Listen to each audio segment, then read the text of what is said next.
에베소서 강의 우리 22번째 시간입니다. 애정관계라는 제목으로 말씀 증거합니다.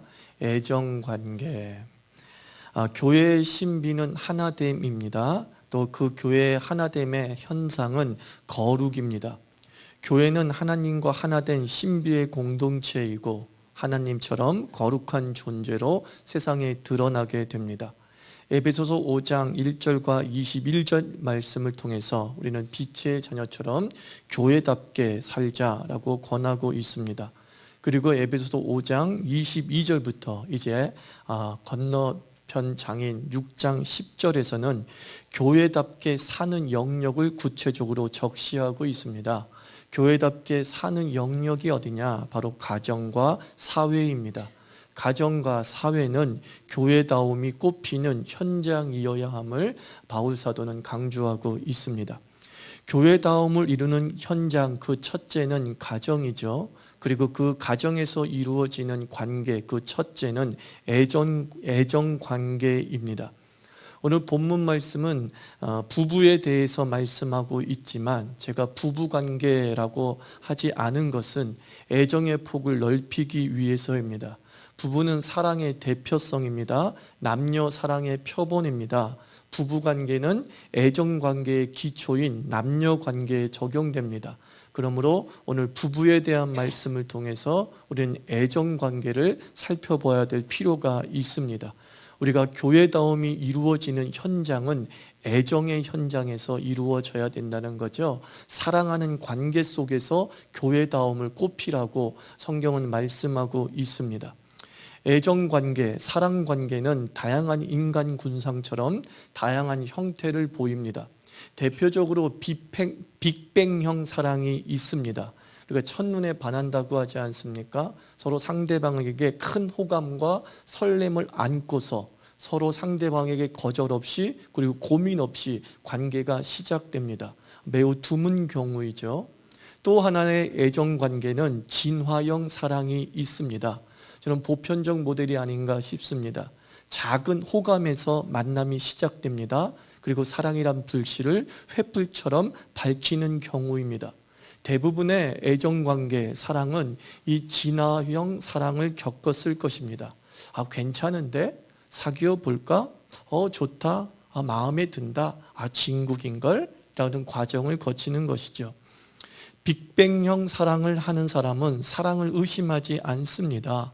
출발부터 강한 감정의 설렘이 있기 때문에 우리는 사랑하고 있어. 이 사랑을 확신하고 있습니다.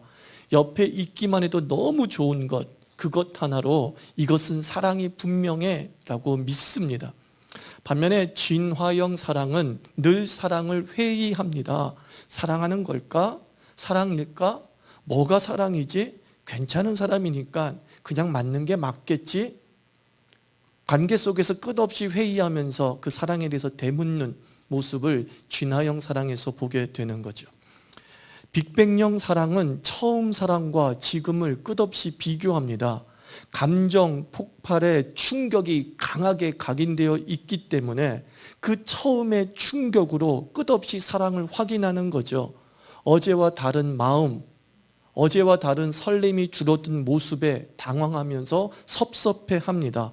그래서 사랑이 변했다라는 말을 제일 많이 하는 사람이 바로 이 빅뱅형 사랑에 빠진 사람입니다. 그래서 결국 이 빅뱅형 사랑은 처음에 그 충격이 너무 강하기 때문에 짧은 연애 기간으로 마치는 경우가 많습니다. 그리고 불행하게도 빅뱅형 사랑에 빠진 사람에겐 바람도 많은 것도 사실입니다. 반면에 진화형 사랑은 사랑 싸움이 좀 적습니다. 성격, 가치 등을 따지면서 만남을 가져왔기 때문에 자신의 확신을 지지하게 되는 거죠. 그래서 좀 더 오래 연애를 하는 경향을 보이게 됩니다.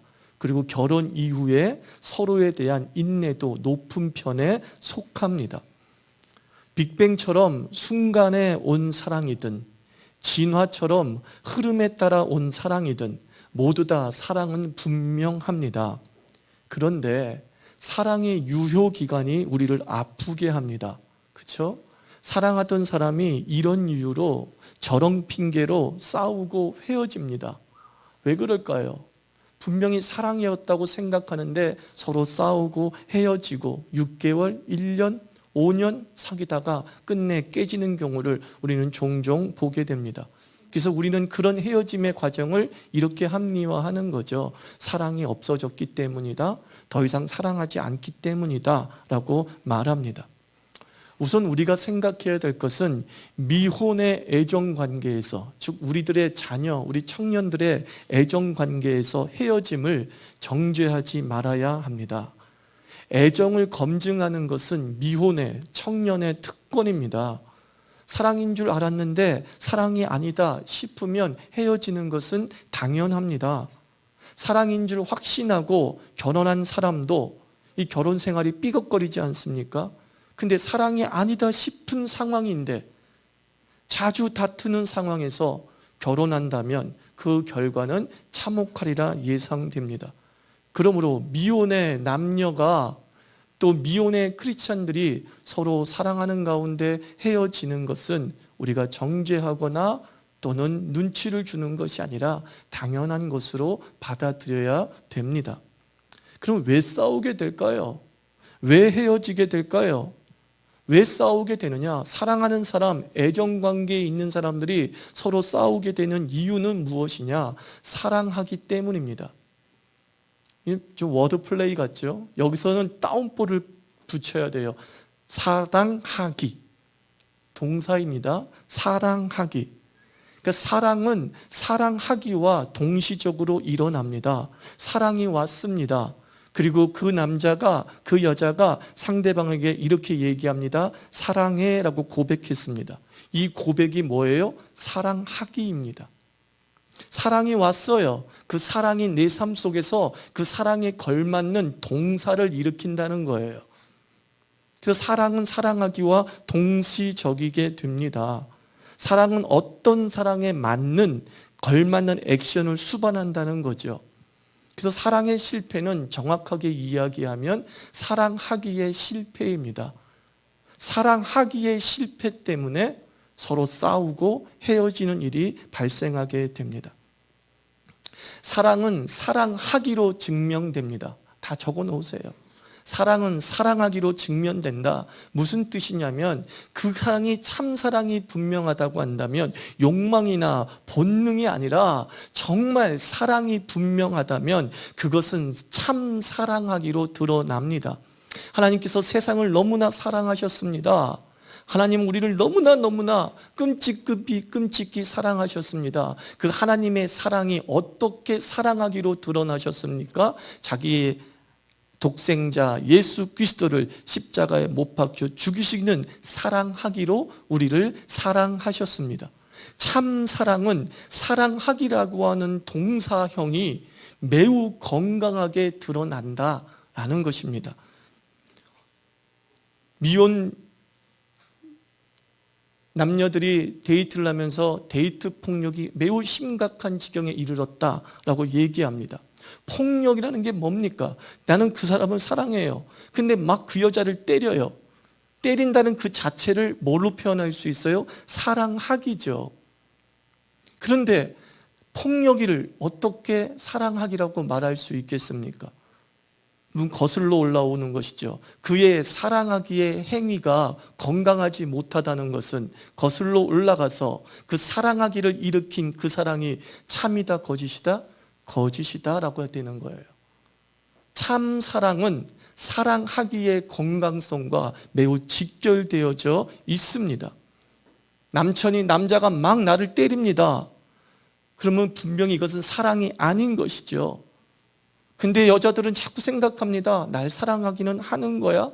물을 필요도 없습니다. 사랑하지 않습니다. 사랑이 아닙니다. 그것은 욕망이고 정욕입니다. 그리고 남자의 본능, 성욕일 뿐입니다. 사랑하기가 건강하지 않으면 그 속에 사랑은 없다라고 봐야 되는 것이 정상입니다. 사랑은 사랑하기로 증명되는 것입니다.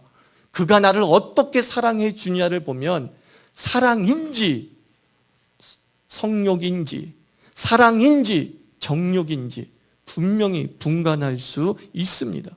연애 중인데 바람을 폈습니다. 결국 사랑이 아닌 거예요. 그럴 수도 있지. 난 널 사랑하는데 내 정욕에 이끌려서 어쩔 수 없이 그렇게 됐어? 그러면 뭐예요? 스스로 인정하는 거죠. 정욕이 있었다고. 그 마음에 사랑이 없었다는 뜻이 되는 거예요. 매우 논리적인 귀결인 것이에요. 널 사랑하지만 순간 내 본능을 못 이겼어. 그러면 그 속에는 그녀에 대한 사랑보다 자신의 본능이 더 크게 자리 잡고 있는 것이죠. 다른 말로 뭐예요? 그놈에게는 사랑이 없다는 거예요. 사랑하기의 건강성으로 그 속에 사랑이 참인지 거짓인지 우리는 정말 알 수 있는 거예요.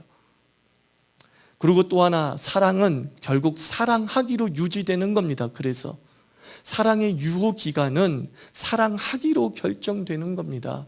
그가 그의 마음속에 있는 참 사랑이 어떻게 건강한 사랑하기로 잘 드러나고 표현되어지느냐에 따라서 그 사랑의 유효 기간은 1년이 될 수도 있고요, 10년이 될 수도 있고요, 그리고 영원할 수도 있습니다. 그래서 결혼 전에 미혼의 애정 관계는 이러한 사랑하기로 검증하는 시간이 필요한 거예요. 참 사랑이었는지 이것을 사랑하기로 우리가 분명히 밝혀내야 되는 것입니다. 그래서 사랑하기라는 이 모습을 통해서 사랑인지 아닌지를 우리가 확인하기 위해서 필요한 두 가지 태도가 있어요. 그게 뭐냐? 사계절을 연애하라. 우리 미혼 남성들은, 미혼 여성들은 사계절을 연애해야 돼요. 사랑하기는, 또 그 속의 사랑은 시간을 통해서 검증되기 마련입니다. 감정은 어느 순간 사라지게 됩니다. 그러나 사랑은 사라지지 않아요. 설렘은 어느 순간 사라집니다. 그러나 참사랑이라고 한다면 사라지지 않아요. 그리고 시간이 지날수록 그 진가를 발휘하게 되는 거예요. 그래서 오래 연애하는 것이 더 좋습니다. 어른들은 이야기합니다. 너 오래 연애하면 결국 그 사람하고 결혼 못해. 여러분, 결혼이 목적이 아니잖아요. 우리 자녀들에게 그렇게 가르치지 마십시오. 사랑하지 않는 사람과 결혼해서 뭐 하게요? 성격 더러운 사람과 결혼해서 뭐 하게요? 정말 애쓰고 수고해도 좋은 배우자를 만나는 것이 쉽지 않은 일인데, 야, 너 그렇게 자꾸 따지다 보면 결혼 못해. 어느 정도 되면 알아서 결혼해. 자기 자식을 지옥으로 던지는 꼴이죠. 결혼이 인생의 전부가 아니에요. 또 결혼이 인생의 전부가 되기 위해서는 우리 자녀들이 철저하게 검증 과정을 거칠 수 있는 여유를 줘야 되는 거예요. 네가 40에 결혼해도 좋아. 네가 30 중반에 결혼해도 좋아. 사랑인지 아닌지 철저하게 확인해서 이 사람이다 싶을 때 하나님께 기도하면서 결단을 내려 라고 해야 되는 것이지. 너 이러다가 늙어 죽어 임마. 너 이러다가 너 아빠한테 손주도 못 보여줄 거 아니야. 이런 식의 결혼을 강요했을 때 우리의 자녀가 행복할까요? 나처럼 행복하지 않을걸요. 그죠? 우리 부모세처럼 행복하지 않을걸요. 그런 부분 염두에 두라는 거예요.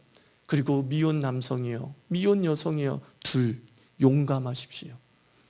사랑하는 중에 용감하십시오.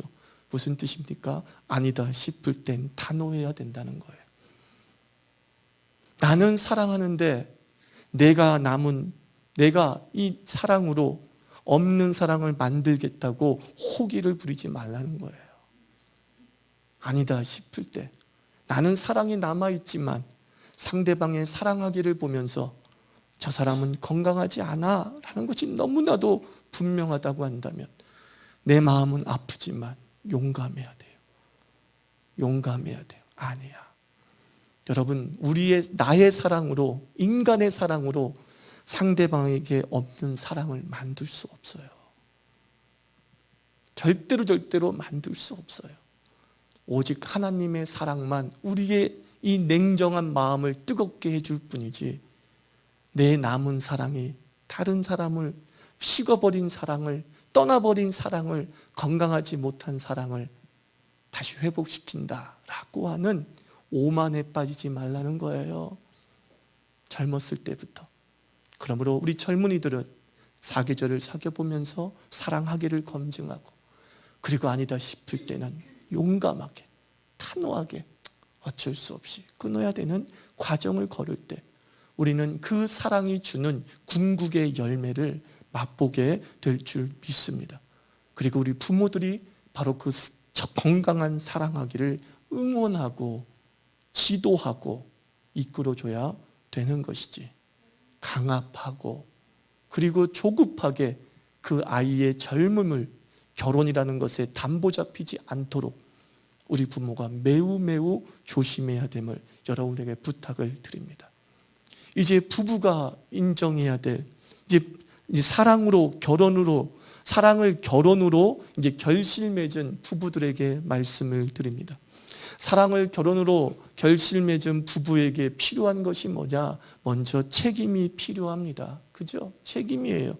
이제 유지하고 지키는 노력이 필요합니다. 결혼까지 하고서는 사랑의 감정, 설렘, 운운해서는 안 됩니다. 이것은 미혼의 특권이지요. 부부의 특권은 더 이상 설레지 않는다는 둥, 사랑이 있다는 둥 없다는 둥, 내 감정이 당신에게 끌리지 않는다는 둥, 대도 않는 소리를 할 수가 없어요. 그래서 부부가 인정해야 될 대전제가 하나 있습니다. 그것이 뭐냐? 서로의 변함을 인정해야 됩니다. 우리가 변했다는 것을 인정해야 돼요. 근데 우리는 변했다는 것을 인정하지 않기 때문에 싸우는 거예요. 당신 변했어, 당신 변했어 하면서 싸우고 있지 않습니까?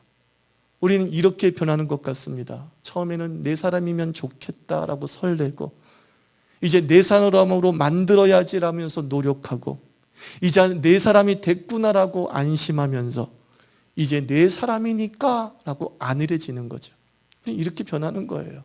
그죠? 설레고 노력하고 안심하다 안일해지는 것.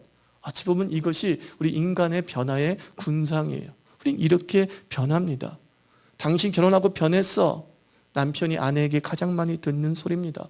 그런데 남편도 한 변하지 않습니까? 당신은 안 변한 줄 알아? 서로가 다 변했다고 불만 불평을 품는 거예요. 다시 말씀드립니다. 변하는 것은 당연한 거예요. 좋게 변하든 나쁘게 변하든 사람은 변합니다. 서로 결혼한 사이라고 한다면 이 변했다는 사실을 받아들이면서 시작해야 되는 거예요. 나쁘게 변해도 받아들여야 되고요. 좋게 변해도 또 받아들여야 돼요. 그렇구나. 이 인정에서부터 사랑의 유지가 시작되는 거예요. 그리고 나서 성경은 이제 부부의 노력을 가르쳐 주는 거예요. 교회다움을 위한 노력을 우리에게 가르쳐 주죠. 먼저 아내의 노력을 우리에게 말해줍니다. 22절부터 24절까지 한번 읽도록 합니다. 시작. 아내들이여 자기 남편에게 복종하기를 주께 하듯 하라. 이는 남편이 아내의 머리됨이 그리스도께서 교회의 머리됨과 같음이니 그가 바로 몸의 구주시니라. 그러므로 교회가 그리스도에게 하듯 아내들도 범사에 자기 남편에게 복종할지니라. 정말 굴욕적인 단어가 반복해서 나오고 있습니다. 아내들이여 남편에게 복종하라. 조금 순화시키면 순종하라. 매우 굴종적 단어처럼 보이는 거죠.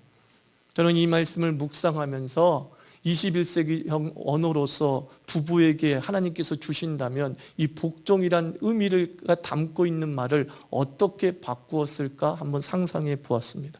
이 순종이라는 게 뭡니까? 따라가는 것이죠. 따라간다는 게 뭐예요? 따라가려면 그 사람의 발걸음에 맞춰줘야지만이 따라갈 수 있는 거죠. 순종은 따라가는 거다. 따라가려면 맞춰주는 것이다. 맞춰주는 것이다. 애매합니다. 그래서 제가 만든 단어가 뭐냐? 오늘 에베소 5장 22절에서 아내들이여 남편에게 복종하라. 남편에게 맞춰주라. 이 말을 이런 단어로 바꿀 수 있는 거예요. 애교. 애교. 벌써 하는 사람들이 있어요. 우리는 애교에 대해서 잘못된 선입견을 갖고 있는 거죠. 우리는 애교를 목소리로만 착각해요. 우리 애들이 가끔가다 엄마가 전화하는 목소리를 듣고 그런 얘기를 합니다. 엄마, 그 전화처럼 나에게도 말해줘. 그러더라고요. 전화할 때 사람들은 다 부드럽게 얘기하잖아요. 온유하게 얘기하잖아요. 네, 그러셨어요? 그랬군요. 엄마, 전화 목소리처럼 나에게 얘기해줘. 우리는 애교를 이렇게 목소리, 코맹맹이 소리라고 생각한단 말입니다. 간드러지는 목소리, 자기야, 몰라, 뭐 이런 것을 애교라고 생각하는 거죠. 가끔 가다가, 어지러워. 좋아하는 색깔은 뭐예요? 핑크. 손 좀 내밀어 보세요. 이런단 말이죠. 이걸 애교라고 하죠. 아니죠. 사회적 질병이죠. 애교가 뭔지 아세요? 애교는 앞서 말했잖아요. 인정하고 맞춰주는 거예요. 여러분, 옛날 조선시대나 우리 30년 전에는 첩이 좀 있었잖아요. 그 첩들이 드라마에서 나올 때 첩들의 특징이 어떻죠? 굉장히 잘 맞춰주죠. 그리고 막 감탄하고, 그리고 그 남자가 나에게 해준 것에 대해서 너무나 놀라워하지 않습니까? 와, 최고야, 멋있어. 인정하고 맞춰주잖아요. 그게 애교예요. 목소리가 아무리 걸걸해도요, 당신 최고야. 여자가 이래요. 그래도 애교예요. 그래도 애교예요. 이것이 얼마나 남자의 전투력을, 애정 전투력을 높여주는지 모릅니다. 대부분의 남자는 성취지향적입니다. 대부분의 남자는 용기가 없기 때문에 자기가 사랑해 줄 수 있는 사람을 선택하게 된다고 하지 않습니까? 내가 이 사람한테 100을 줄 수 있어. 근데 이 사람이 그 100에 만족할 수 있다고 판단되어질 때 애정 전투력이 높아지면서 저돌적이 되는 거예요. 제가 왜 김태희에게 접근하지 못하는 줄 아십니까? 김태희가 원하는 정도가 정성이기 때문임을 나는 알기 때문에, 나는 그것을 채워줄 수 없구나 라고 해서 포기해버리는 거예요. 이해가 되십니까? 이해가 되십니까? 애교는 뭔지 아십니까? 당신이 나에게 해준 것은 내가 굉장히 만족해. 그때 남자는 내가 이 여자를 만족시켜 줄 수 있구나, 내가 이 여자를 행복하게 해줄 수 있구나 라고 하는 생각이 들 때 더 애쓰고 수고하게 되는 거예요. 아무리 발부둥 쳐도 저 여자는 나에게 만족하지 않아 라고 했을 때 남자는 포기하는 거예요. 아예 포기를 해버려요. 내가 해줄 수 없는데 난 저렇게 이루어줄 수 없는데 라고 하면서 포기하게 되는 거죠. 아내들이여 남자에게 순종하고 복종하라, 굴종적인 걸 의미하는 게 아닙니다. 남자들에게 하는 것을 맞춰주라. 그것을 현대적 용어로 뭐라고요? 애교. 그가 한 일을 인정해 주라. 그게 현대적 용어로 뭐라고요? 애교. 그가 한 일에 대해서 만족감을 표시하라. 그걸 뭐라고 한다고요? 애교. 여러분들이 오늘 말씀을 들을 때 아멘 하는 게 바로 나에 대해서 애교 부린 거예요. 그렇죠? 만족합니다. 여러분 기도할 때마다 하나님 오늘 내 삶에 감사합니다 라고 했을 때 우리의 신랑 되신 하나님께 뭐 한 거예요? 애교한 거죠. 그게 바로 21세기적 순종의 의미예요. 아내들아, 남편에게 복종하라. 그가 한 일을 만족하고 따라가 주라. 그때 건강한 부부관계가 계속 유지될 수 있고 남자의 애정 전투력은 갈수록 상승할 수밖에 없는 거예요. 나는 우리 집을, 나는 우리 자녀를, 나는 우리 가정을 만족시킬 수 있다라고 하는 자신감, 그 자신감이 학습되어지면서 더 건강한 사랑 표현이 이루어지게 되는 거죠. 또 주님은 남편의 노력에 대해서 이야기를 합니다. 25절과 28절을 함께 읽습니다. 시작. 남편들아, 아내 사랑하기를 그리스도께서 교회를 사랑하시고 그 교회를 위하여 자신을 주심같이 하라. 이는 곧 물로 씻어 말씀으로 깨끗하게 하사 거룩하게 하시고 자기 앞에 영광스러운 교회로 세우사 티나 주름 잡힌 것이나 이런 것들이 없이 거룩하고 흠이 없게 하려 하심이라. 이와 같이 남편들도 자기 아내 사랑하기를 자기 자신과 같이 할지니 자기 아내를 사랑하는 자는 자기를 사랑하는 것이다 라고 말합니다. 예수께서 교회를 사랑하신 것 같이 남편들 다 아내를 사랑하라 라고 말하고 있습니다. 사랑하기, 이게 남편의 몫이라는 거예요. 이게 남자의 몫이라는 거예요. 사랑하기. 저도 이것도 고민한 거예요. 너무 추상적이잖아요. 어떻게 사랑하기라고 하는 구체적인 내용들을 묵상했어요. 그래서 예수님의 사랑, 하나님의 사랑에 대해서 한번 생각해 봤어요. 하나님은 우리를 사랑하시는데 어떻게 사랑했을까? 자기를 희생하면서 사랑하고, 자기를 내어주면서 사랑하고, 온전히 정말 우리에게 모든 시간을 집중하면서 살았어. 우리에게 집중하면서 사랑하신 그 모습을 요즘의 용어로 뭐라고 하느냐? 로맨틱이라고 하는 거예요. 한자어로는 낭만적인 거죠. 예수님은 굉장히 우리를 낭만적으로 사랑하셨어요. 아주 계산적으로 사랑하지 않았잖아요. 낭만성에는 뭐예요? 계산이 없는 순수한 의미를 가지고 있거든요. 하나님은 우리를 사랑할 때 로맨틱하게, 낭만적으로 사랑했어요. 그러므로 하나님은 우리 크리스찬 남편에게 얘기하는 거예요. 사랑하는 자들아, 우리 남편들아, 소년의 감성을 잃지 마, 이거예요. 여자들에게 소녀의 감성을 잃지 마라고 얘기하는 게 아니라요, 남자에게 소년의 감성을 잃지 마. 네가 그 소년의 감성이 있었을 때에 나의 사랑하는 여인을 소녀로 대하고 얼마나 로맨틱하고 낭만적으로 다 주려고 했는지 너 한번 생각해봐 라는 거죠. 그래서 이 로맨틱을 좀 우스갯소리로 이야기하면 이런 것이 되는 거예요. 오글거려도 꽃을. 이게 로맨틱이에요. 오글거려도 꽃을. 나이가 들면 들수록 로맨틱하게 사랑을 표현하고 사랑하기가 얼마나 낯간지러운지 몰라요. 그렇게 쉽게 주었던 꽃을 결혼 이후에는 쉽게 주지 못합니다. 결혼 전에는 그 쉽게 사랑해라고 했던 말을 결혼 이후에는 쉽게 하지 못합니다. 사랑해라는 고백 때문에 이 여자와 결혼하게 됐는데 어느 순간부터 남편의 입에서, 남자의 입에서 이 오글거리는 로맨틱이 사라진 거예요. 오글거리는 낭만성이 사라진 것이죠. 여러분, 중년의 불륜 확인법을 아십니까? 유튜버를 요즘에 자주 보고 있는데 유튜버들이 중년의 불륜 확인법을 직접 카메라를 들고서 확인했어요. 자, 중년의 불륜 확인법 이런 거라고 하지 않습니까? 뭐 같이 등산을 가고 어디 공원에 있다 가면은 손을 잡고 걷는다 또는 팔짱을 끼고 걸으면 분명히 불륜이래요. 카페에서 옆자리에 앉아 있다 그러면 분명히 불륜이래요. 그래서 그 유튜버가 이 원리를 가지고 촬영을 한 거예요, 몰래. 근데 정말 100% 불륜이었대요. 손잡고 가는 남녀가 있어가지고 딱 이렇게 뒤쳐져가면서 이제 전화상으로 이렇게 하는 거예요.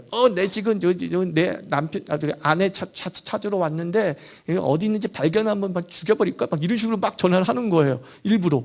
근데 거기서 손잡고 가던 사람이 슬쩍 뒤로 빠지더라는 거예요. 100% 불륜인 거죠. 그게 자기가 될까 봐. 그러면서 그게 확인하는 모습을 보는 거죠. 비참하죠. 부부는 로맨틱하지 않다는 거예요. 근데 저는 그 유튜버의 불륜 확인법을 보면서 희망을 발견했어요. 다른 면에서는 그 나이에도 로맨틱할 수 있다는 뜻 아니겠습니까? 그죠? 부부는 로맨틱하지 않은데 그 중년의 남녀가 그 나이에 로맨틱할 수 있다는 것을 우리에게 보여줘요. 애교 부릴 수 있다는 것을 우리에게 보여줘요. 그 대상을 이제 아내에게, 그 대상을 이제 남편에게 보여줘야 되는 것이죠. 그래서 우리 남편들은 나이가 들수록 오글거려도 어떻게 한다고요? 꽃을. 이게 주님께서 원하시는 거예요. 우리 하나님은 사랑하시는 게 영원히 사랑하세요. 무슨 뜻이에요? 우리와 사랑의 관계가 막 200년, 300년, 정말 이제 지겨울 때도 된 거야. 그럼에도 불구하고 독생자 예수 그리스도를 십자가에 못 박혀 죽이시는 로맨틱을 잃지 않으셨다는 거예요. 그러면 너희도 남편들아, 내가 교회를 로맨틱하게 사랑한 것처럼 너희들도 너의 아내를 로맨틱하게 사랑하고 그 로맨틱한 사랑에 대해서 여인들이요, 아내들이요, 애교스럽게 맞춰주고 화답할 때 어떻게 된다는 거예요? 그 관계는 건강한 교회다움의 모습을 보여주면서 세상에 하나님의 살아계심과 사랑의 그 뜨거움을 온전히 드러낼 수 있다 하는 말씀 아니겠습니까? 우리 교회다움의 이 거룩한 모습과 건강한 모습을 첫째 단계인 애전 관계에서, 첫째 관계인 부부 관계에서 온전히 드러내며 사는 행복한 부부 되기를, 행복한 애정 관계 되기를 주의 이름으로 축원합니다. 기도합시다. 오늘 말씀 생각하면서 우리 자녀들 또 우리 청년들 자신들을 축복하면서 하나님 아버지 건강한 애정 관계를 경험하고 체험할 수 있게 해주옵시사. 우리의 애정, 건강한 애정이 또 건강한 결혼까지 이어지는 복을 주시옵소서. 우리 부부들은 기도하십시오. 하나님 아버지 우리 부부 관계 속에서 아버지 이 주어진 사랑을 유지하고 확장시켜 나가는 노력들이 의지적으로 나올 수 있게 해주옵시사.